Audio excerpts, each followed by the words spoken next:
Welcome back to the channel, everyone. It is officially here. Preseason is over and it is week 1 of the regular season. The games finally matter. Big exhale. Now that the dust has settled, I'm making this video. I didn't want to release anything until everything has occurred. All the cuts have been made. The Giants made some additions, so I can officially give you the 53-man roster that the Giants are going to be starting off the season with.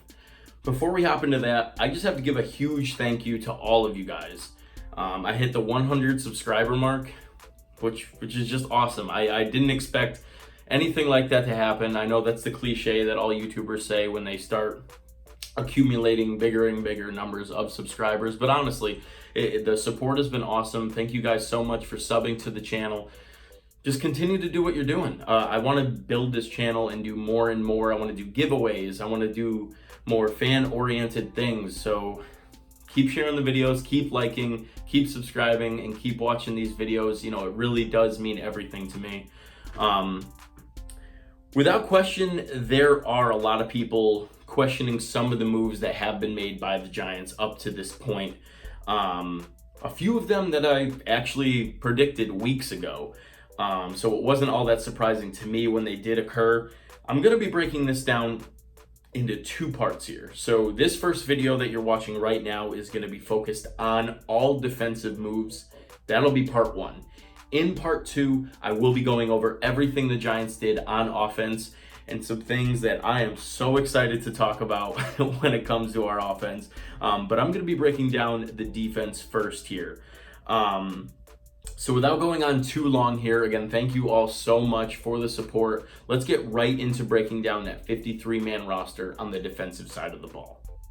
So now starting things off with our defensive line, first and foremost, no surprise here, Dexter Lawrence, one of the Giants' first-round draft picks this current season, 2019. He's shown to be a force on that defensive line, being very troublesome for offensive linemen, many times taking on a double team and still stopping the run. We didn't see him a ton in preseason, but I mean, that's always going to happen with a first-round talent. He's considered a starter out of the gate, essentially, the moment he's drafted. So it's going to be very fun to watch him progress as the season goes on, obviously making the team. Next is BJ Hill. Another obvious one, no big surprise here. You'd be hard-pressed to find a more dominant, consistently dominant defensive player last season in regards to getting to the quarterback. Of course, having the 5.5 sacks, I expect him to progress even further in his second season. Of course, coming out of NC State, I'm looking forward to this defensive line as a group this season. And then lastly, another not really a surprise here, Dalvin Tomlinson. Perhaps one of the most underrated players on the Giants. I mean, this guy, he's a run-stopping machine. A big man who can clog up those lanes and hold the running backs to no gain consistently. You know, maybe some of the flack comes to where he's only had 1 sack in his first 2 seasons, so I definitely understand that being along the defensive line. But over the course of the past 2 seasons, he's had 109 tackles, 59 in 2017 and 50 in 2018. Those are impressive numbers. He clogs up those lanes, he stops the run, and that's definitely his best attribute. That's what he brings to this ball team. So like I said, I'm very excited for those starting 3 guys. Now into the backups. A bit of a surprise here. In some cases, RJ McIntosh makes the team. Now, didn't see a ton of him last season with the Giants. He only played in 6 games and realistically wasn't very impactful, I would say. He did get some pressure on the quarterbacks during preseason, which was good to see, resulting in a couple quarterback hits. But he will definitely play a backup role here, but he does make the team. And then the last player on the defensive line to make the squad is Olsen Pierre. Of course, Pierre signing with the Giants in the offseason, played in Arizona over the course of the past 2 seasons. Without question, his best year was 2017. In 2017, he started nearly half the games for Arizona and actually had 5.5 sacks. So over the course of preseason, again, we really didn't see him a ton. A lot of times that does happen when a coach already has an idea of wanting this guy on the roster, so they're not going to risk that injury. But he was nursing an injury for the majority of the time, actually. Got injured in practice. But when he was out there, he was able to record a sack and obviously showed coaches, enough to give him a shot, starting in the backup role, but hopefully he can bring some of that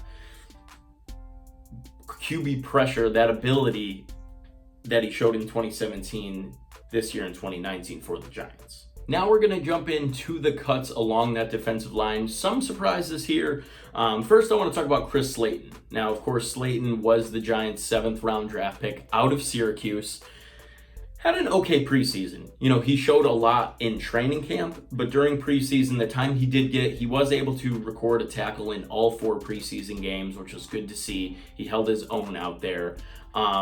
With the 7th round pick, there's always going to be that struggle. I mean, you have more to prove than almost everyone else. There's not much, you really have backing you up as a 7th round pick. So he did the best he could. He went out there, he showed out. Unfortunately, he was cut, but he was signed by the Giants to the practice squad. So at least we're keeping him in the facility and hopefully can develop him further. Second, a familiar name, Avery Moss, has been with the team for a couple seasons now. Of course, was coming off missing the entire 2018 season with an injury. Played a good amount in the preseason games, but wasn't overly impressive. Didn't really surprise anyone, coming off of that injury. And he was just flat out cut. But at this point, he has been picked up by the Miami Dolphins, so he did earn a job with a different team. Of course, that's always good to see. You never want a guy out of a job completely. The next cut, unfortunately, for me was a bit disappointing. Jake Ceresna, without question, one of my favorite guys. The story and just to watch play out on the field. Of course, Ceresna played for the CFL prior to signing with the Giants, and he had several good moments during preseason. When he was in the game, he put pressure on the quarterbacks, and he actually picked up a sack in that game against the Patriots. To this point, he hasn't been picked up by another team yet. Hopefully, he does find a home out there someplace. I mean, you want it to be with the top-level organization like the NFL, but, I mean, there are other options out there. He was in the CFL. The XFL is right around the corner. He was a very, very good player, of course, from a small school in Connecticut, high school that is, but I hope nothing but the best for him going forward. Next Giants cut, and I have struggled to say this name since we picked him up, but Freedom Akinmolendan. Not a ton to watch during the preseason. Sometime on the field for a young kid. He was only 23, out of Nebraska. He had signs of maybe some potential there, and that was shown. The Giants did cut him, but did sign him to the practice squad. So again, keeping him in the facility. Then next is Terrence Fetty.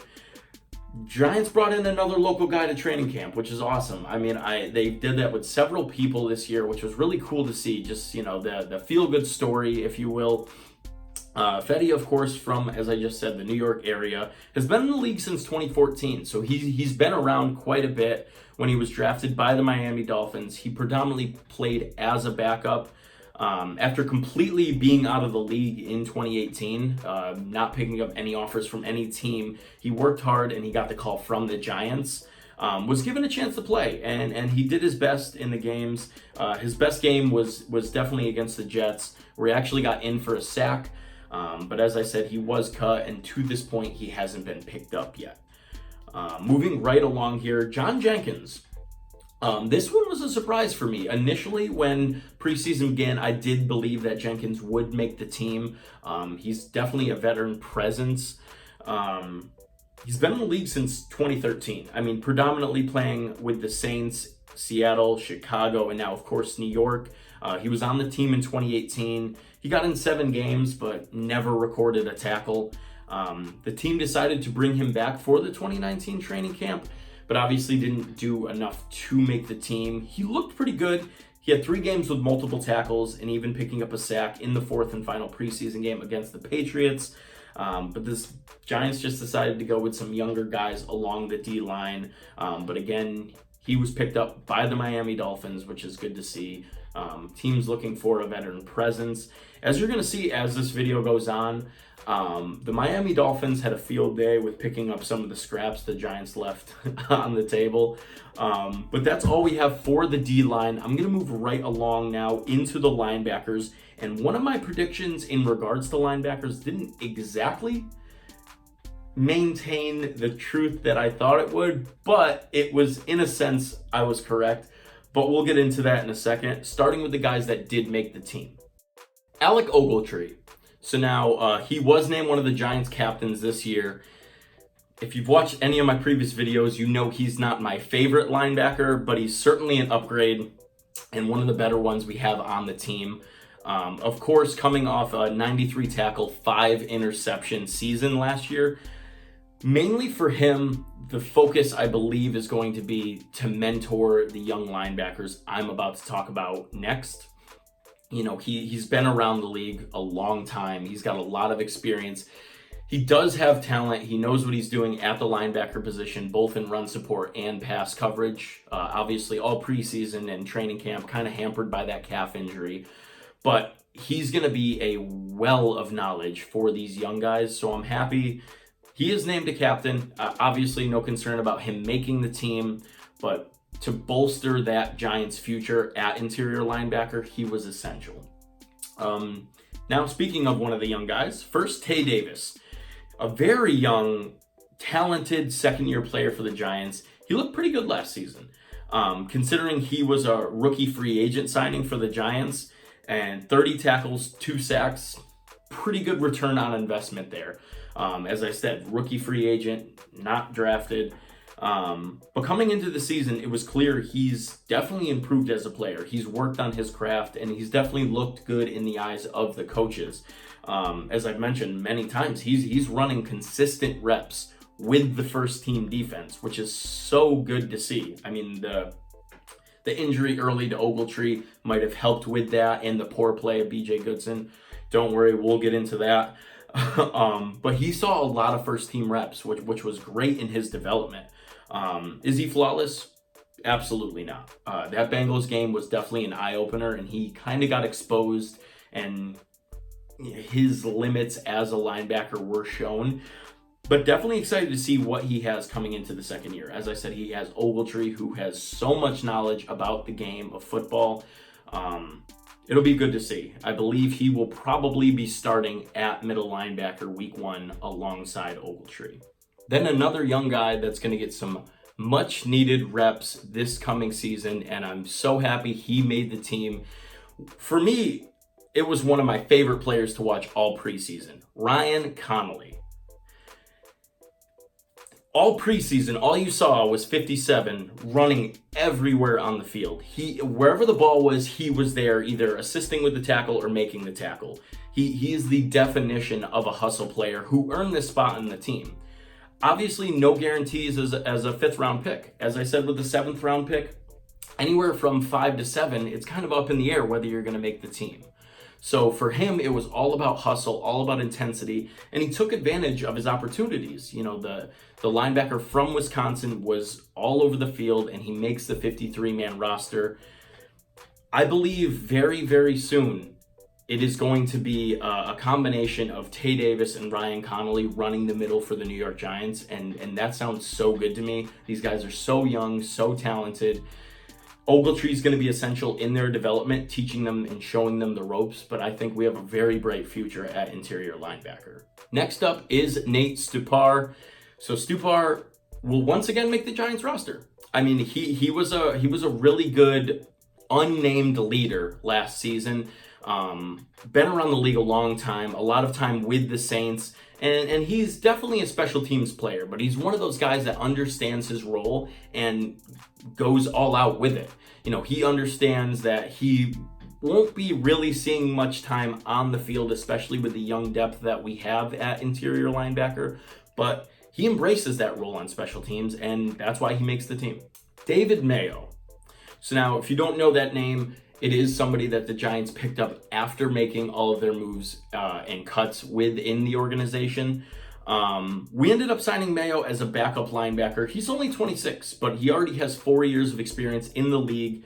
Has never started, but he has played decent reps in Carolina as a backup. I believe the Giants are just going to kind of use him as depth here, just in case anything does happen to the younger guys that are already slated in there. This kind of all ties into the BJ Goodson situation, and as I said, just in a moment here, we will get into that. So with those outside linebackers, first we are going to speak on second-year player Lorenzo Carter, who once again makes the Giants roster and who will be starting this season. He's looking to improve off a very impressive rookie campaign where he actually had 43 total tackles and 4 total sacks. Those are pretty good numbers. Definitely want to see the sack numbers go up, but very impressive in his rookie season. I'm excited to see all the work that he put in and see that development. On the other side of the ball, Kareem Martin. Martin in his second straight year with the Giants roster after starting his career in Arizona. Coming off a pretty good season as well. He had 48 total tackles with 1.5 sacks. Again, looking to get those sacks up a little bit, but very excited to see. He's still very young. We have a very good young core group of guys here. It'll be fun to watch. I definitely think so.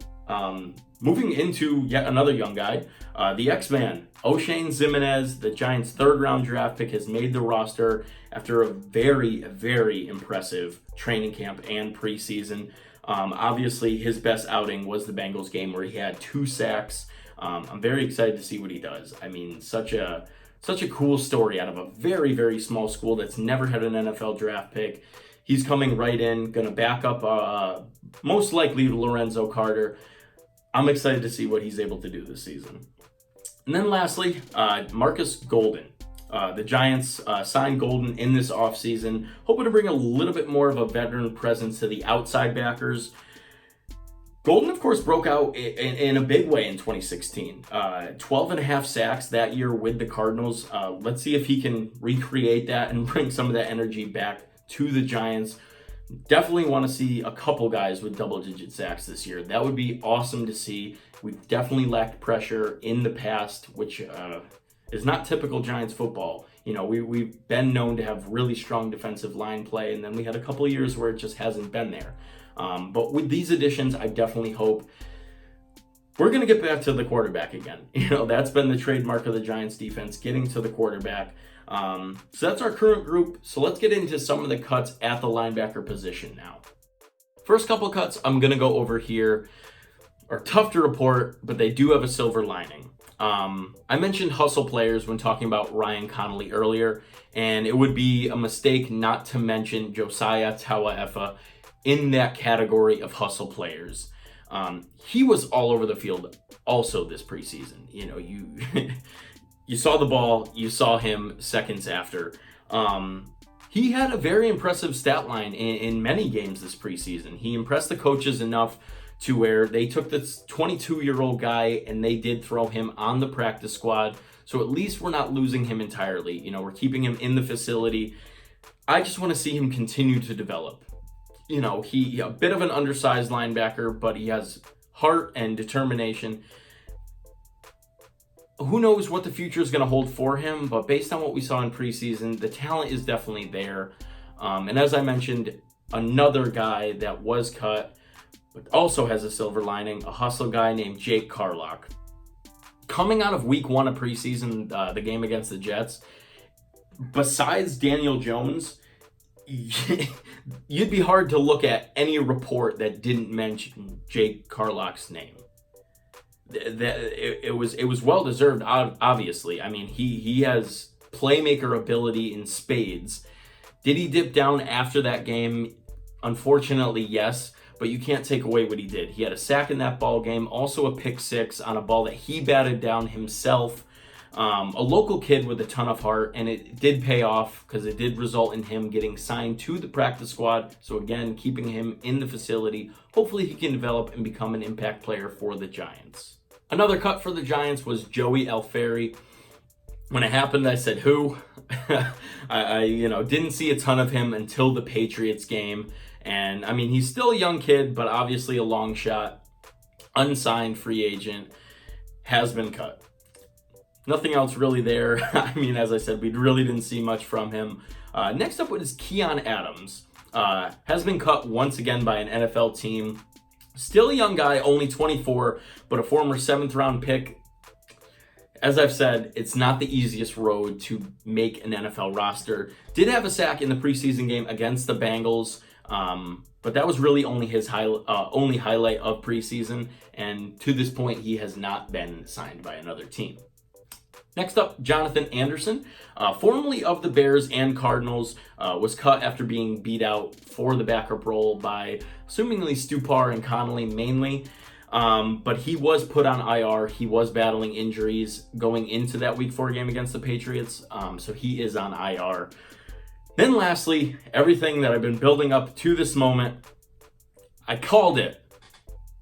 Kinda. BJ Goodson, as I mentioned, the situation there, he was initially thought to be waived by the Giants. Made sense because I've kind of been talking about how he's just slowly been moving down the depth chart, and in the eyes of the coaches, these young guys are coming in and just outperforming. But then it was reported that he was actually traded. Okay. He did have some value. He brought in a conditional 7th round pick from the Packers. So BJ Goodson was sent to Green Bay. I'll take it. I mean, it's a 7th round pick that could improve. I believe it's from the Ravens. So, I mean, at the very least, we got something for a guy that was probably just going to be flat out cut anyways. So that's good to see.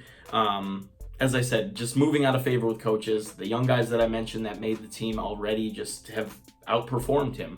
Yes, he had a very good game against the Patriots, but as I mentioned in my review video, it probably wasn't going to be enough to secure a spot, and maybe if he put that effort in all training camp, things would have been different. But unfortunately for him, he has been cut.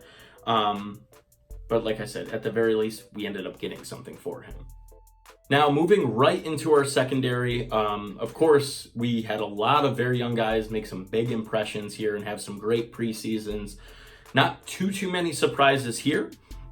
First, Jordi Jenkins. Although he is aging, he's still one of the better corners on the roster. But as I've stated in other videos, we have a lot of youth behind him.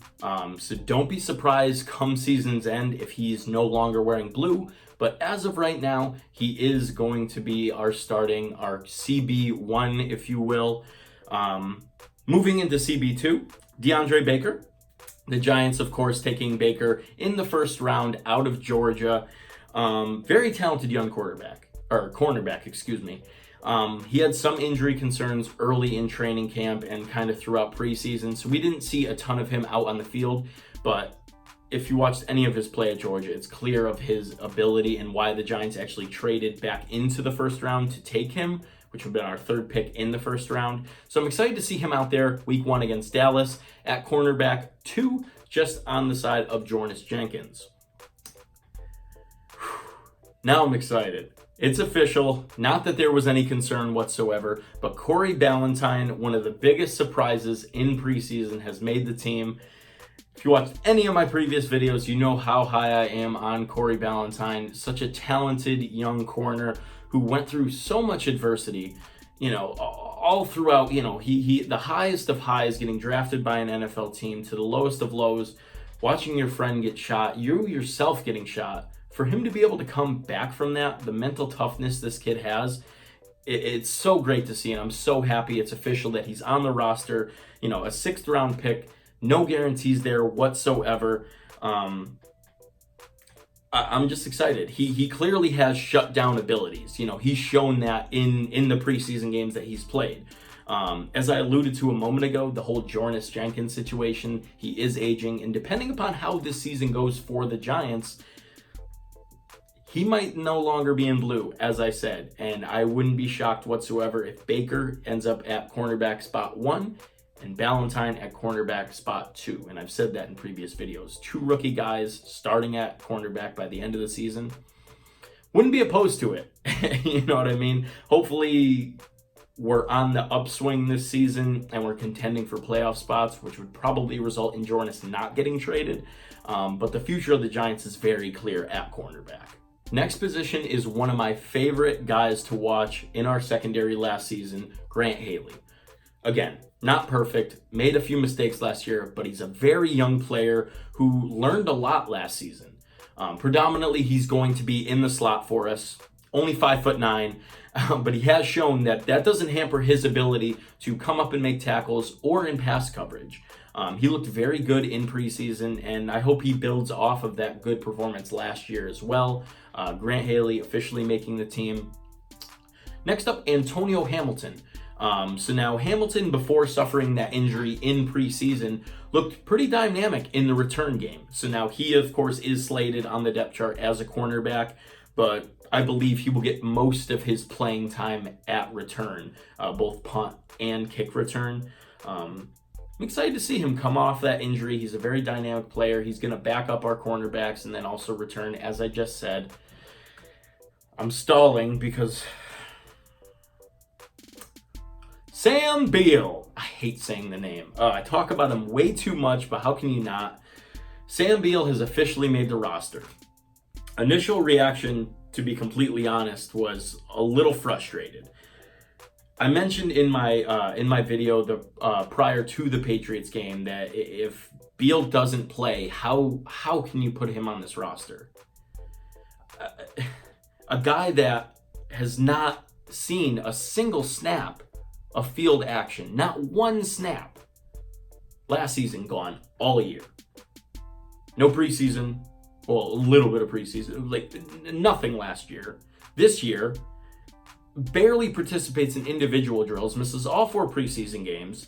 So initially very frustrated, obviously. And I've, again, talked about Sam Beal to nauseum now to where it's frustrating. But then they did put him on IR. That injury that occurred, well, which one? The latest of injuries to Sam Beal that occurred during the week of preparation for the Patriots game kept him out of action, and the Giants have put him on IR. He is available for week 9, I believe, off of IR. So well, let's see. I mean, if he doesn't come back, I don't know how you justify it. I really don't know how you justify keeping him around at this point, especially when we do have young talent behind him. Continuing in the secondary, going from cornerbacks to our safeties. First, of course, Antoine Bethea, a guy alongside Saquon Barkley, who was actually voted in as a team captain by his teammates. And how could you not? I mean, the guy was the addition to our secondary this offseason, met with mixed reviews, coming into his 14th NFL season. He's been around a long time. I believe he's 35 years old. So he's definitely up there in age, but he's coming off arguably what was his best season in the NFL. With the Arizona Cardinals, he had 121 total tackles, 3 sacks, 1 forced fumble, and 4 pass deflections. I don't care how old you are, if you put up numbers like that, it really doesn't matter. So let's hope he can continue that production with the Giants that he showed last season. Another addition to our secondary, in addition to Bethea, was, of course, Jabril Peppers. When the Giants picked up Peppers in that trade with Cleveland, I mean, it's clear what type of safeties the Giants are looking for here. Hard hitters and guys who can bring help to the run support game.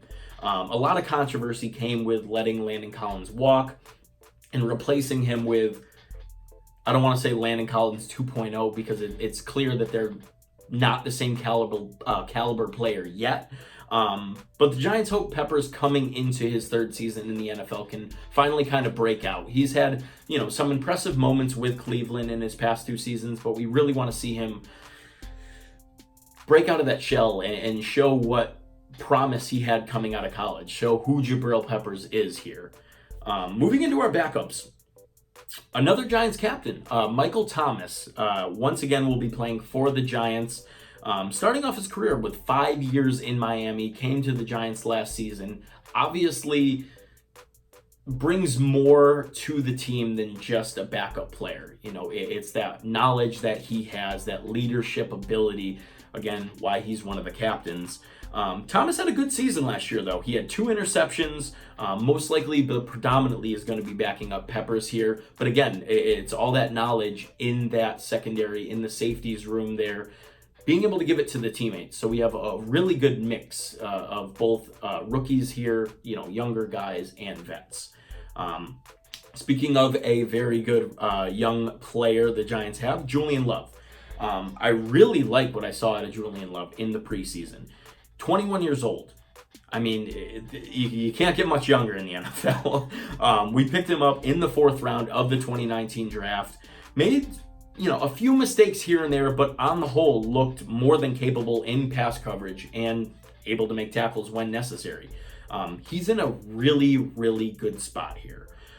Sitting behind and alongside veterans, as I just mentioned. He'll probably back up Bethea.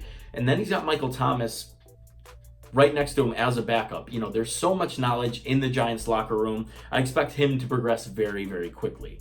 And now the last man to make the roster in the secondary will be Sean Chandler. So now Sean Chandler, coming into his 2nd year out of Temple, will predominantly be playing on special teams. Didn't get a ton of playing time last season with the Giants on the field, but he did end up getting a sack and a pass deflection last year. So I definitely hope he progresses. I mean, again, he's in a good spot behind a lot of talented vets. He's got young talent around him as well. Let's see if he can progress. Mainly going to be backing up, of course, but I love what we're doing at corner. Not at corner, at secondary, I'm sorry. Our entire secondary, I love what we're doing with the mix of young and veteran talent. Looking for much improvement in that area of our defense this season. And now, of course, just a quick recap of the cuts in the secondary. Again, not a ton of surprises here if you watch the game, but one that I was kind of interested in seeing. First, though, Tenny Adewuzi. Now, a feel-good story for most of training camp. I'll fill you in if you didn't know. Adewuzi was a Nigerian-born safety that played at Delaware. Didn't really see much action until his senior season. He was actually a bench player until that senior season. And playing alongside Nasir Adderley, you're not really going to get the recognition that you maybe deserve. But a solid pro day actually got him signed by the Giants. He ran a 4.51 as a safety, very impressive. But the feel-good story did come to an end as he was cut, and to this point, he has not found a home with any other NFL team. Moving right along to the next one to be cut. I'm going to do my best not to be too critical here or be too mean, because someone did lose their job, and it's always unfortunate when that happens. But big shocker, Terrell Stinkfield has been cut. I labeled him Terrell Stinkfield as my 3rd grade joke. But since 2013, he's been cut, signed by 5 different NFL teams now. He was just simply embarrassed in the Patriots game by everyone from Josh Gordon to some kid named Gunner. I know Gunner, of course, made the team, but still, it was just not a good look, not a very impressive performance, whether he's getting burned or blocked, put right on his butt. Long story short, he's been cut. Speaking of getting embarrassed from everyone from Josh Gordon to Gunner, Henry Tolliver looked very poor in preseason. Although his stats may look good because he had a bunch of tackles in those games, he got a lot of tackles because he was giving up pass completions and then taking down the receiver. Now, he's only 22 years old. Of course, Stinkfield, he's 28. But with Tolliver only being 22, Giants are trying to see if there's anything they can squeeze out of him, so they have signed him to the practice squad. I don't know. Just based on what was put on film and what we saw from him, not overly impressed, but you never know what he can do in the facility. Hopefully he can improve as a player. And now the last cut in the Giants secondary, and as I mentioned, I was interested in seeing what happened to this particular player. Ronald Zamort. If you saw my post-game review and reactions to the Giants versus Patriots, you obviously know this name.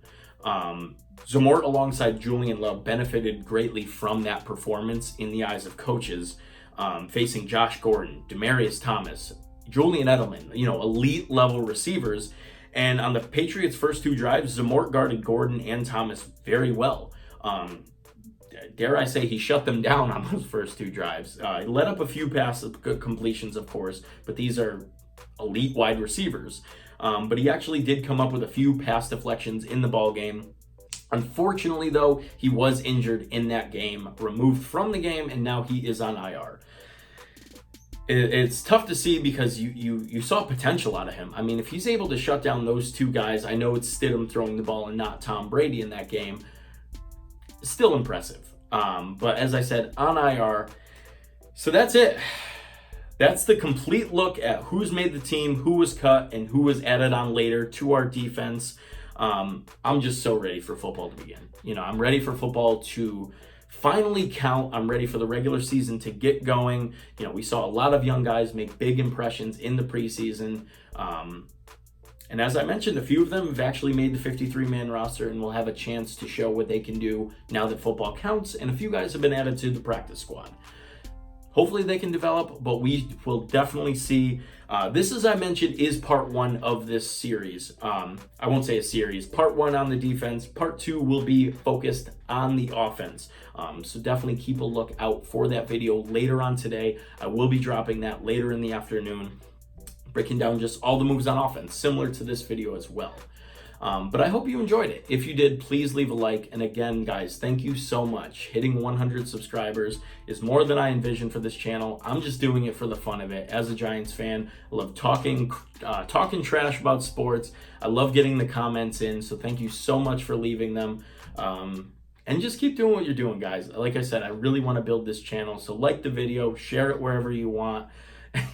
And subscribe to the channel if you haven't already. Again, be on the lookout for that video on the offense coming your way. Hope you have a great rest of your day, guys. And until next time, I'll see you in the next one.